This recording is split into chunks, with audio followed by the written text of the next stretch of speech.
Welcome to HackerNoon's Top Articles, where I read the top articles from HackerNoon's contributing authors. My name is Derek Bernard. Thanks for tuning in. Today I'm reading an article by Cassie Kozyrkov, Why Businesses Fail at Machine Learning. Cassie is Chief Decision Scientist at Google. According to her LinkedIn profile, she says, "I'm a data scientist and executive at Google with a mission to democratize decision intelligence and safe, reliable AI.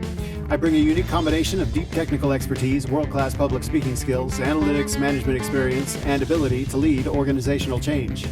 I've provided guidance on more than 100 projects and designed Google's analytics program, personally training over 15,000 Googlers in statistics, decision-making, and machine learning." This article got 14,900 claps on HackerNoon. It's a fascinating article. Stay tuned.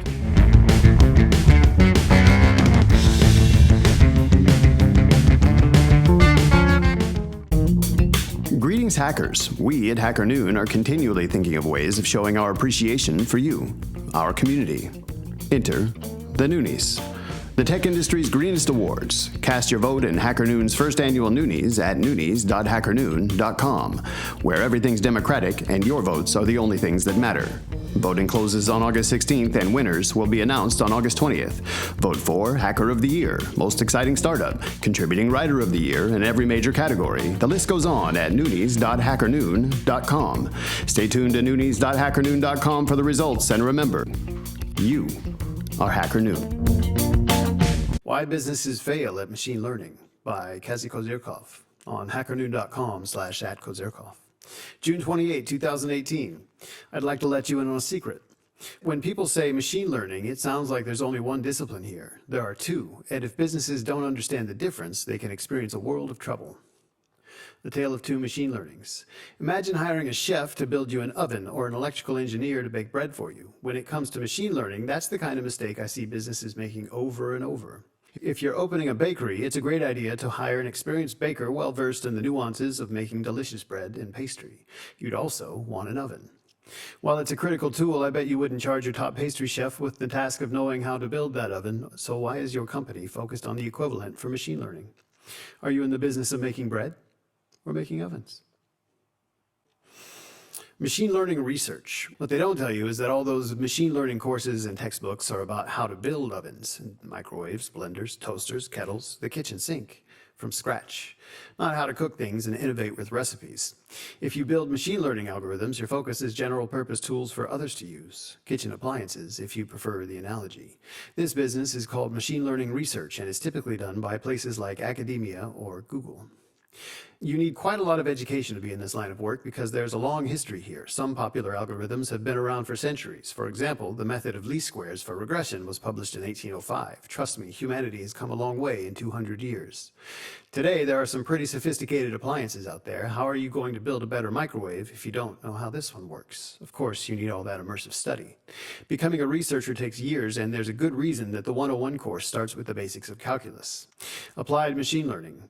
Most businesses just want to get cooking to solve their business problems. They have no interest in selling microwaves and yet often make the mistake of trying to build those appliances from scratch. It's hard to blame them. The current hype and education cycle dominantly focuses on research instead of application. If you're innovating with recipes, don't reinvent the wheel. Those microwaves exist already. You can get them for free from many places. And if setting up your own machine learning kitchen sounds like a chore, providers like Google Cloud Platform let you use theirs, complete with appliances, ingredients, and recipe books. For most applications, your team doesn't need to understand the mathematics of backpropagation in neural networks any more than a chef needs to know the wiring diagram for a microwave. But there's a lot that you do need to know if you're planning on running an industrial-scale kitchen, everything from curating your ingredients to checking that your dishes are good before you serve them. Crashing and burning with machine learning. Unfortunately, I see a lot of businesses failing to get value from machine learning because they don't realize that the applied side is a very different discipline from the algorithms research side. Instead, leaders try to start their kitchens by hiring those folks who've been building microwave parts their whole lives but have never cooked a thing. What could possibly go wrong? If that works out, it's because you got lucky and accidentally hired an engineer who is a great chef, but usually you're not lucky. There are only so many hours in one lifetime, and if you spend them learning how a microwave is wired, you've got fewer to devote to mastering the art of pastry or business.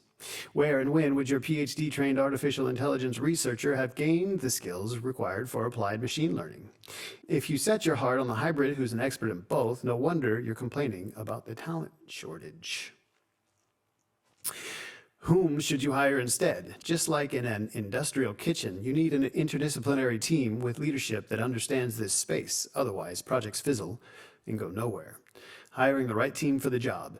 If you're selling cutting-edge appliances, hire researchers. If you're innovating in recipes to sell food at scale, you need people who figure out what's worth cooking / what the objectives are. Decision makers and product managers. People who understand the suppliers and the customers, domain experts and social scientists. People who can process ingredients at scale, data engineers and analysts. People who can try many different ingredient appliance combinations quickly to generate potential recipes. Applied ML engineers, people who can check that the quality of the recipe is good enough to serve, statisticians, people who turn a potential recipe into millions of dishes served efficiently, software engineers, people who keep the interdisciplinary team on track, project / program managers, and people who ensure that your dishes stay top-notch even if the delivery truck brings you a ton of potatoes instead of the rice you ordered, reliability engineers. While these needn't be separate individuals, be sure you've got each role covered, and before you fling your rotten tomato at me for providing such an incomplete caricature, I'll freely admit that there's much more to say about hiring for applied machine learning. I've outsourced that to other posts, including this one. Speaking of outsourcing, if your team has tried all existing tools and can't make a recipe that meets your business objectives, it makes sense to think about adding skills in building appliances. Researcher. Whether or not you hire that person to your permanent staff or outsource the job to an experienced algorithms research firm depends on the scale and maturity of your operation. Another reason to connect with researchers is that your prototype is so successful that using custom-built appliances makes sense at the massive scale you're lucky enough to operate at. What a great problem to have. Decision intelligence. Experts should be talking about this, but they aren't. They're not owning up to the fact that there's really two machine learnings here, and so the world is training people in building all these algorithms, but not in using them. My team is working to fix that. We've created a new discipline to cover the applied side, and we've already trained over 15,000 staff members in it. We're calling it decision intelligence engineering, and it spans all the applied aspects of machine learning and data science. To put it another way, if research machine learning is building microwaves, and applied machine learning is using microwaves, decision intelligence engineering is using microwaves safely to meet your goals and using something else when you don't need a microwave. Good luck and have fun. When it comes to applied machine learning, the hardest part is knowing what you want to cook and how you plan to check it before you serve it to your customers. That part is actually not that hard, just don't forget to do it. As for the rest, solving business problems with machine learning is far easier than most people think.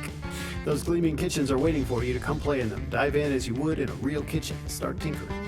Every time I meet someone who believes they need to take a traditional machine learning algorithms course, oh goodness, a whole degree, in order to get started, I can't help but imagine them refusing to use microwaves until they built one themselves.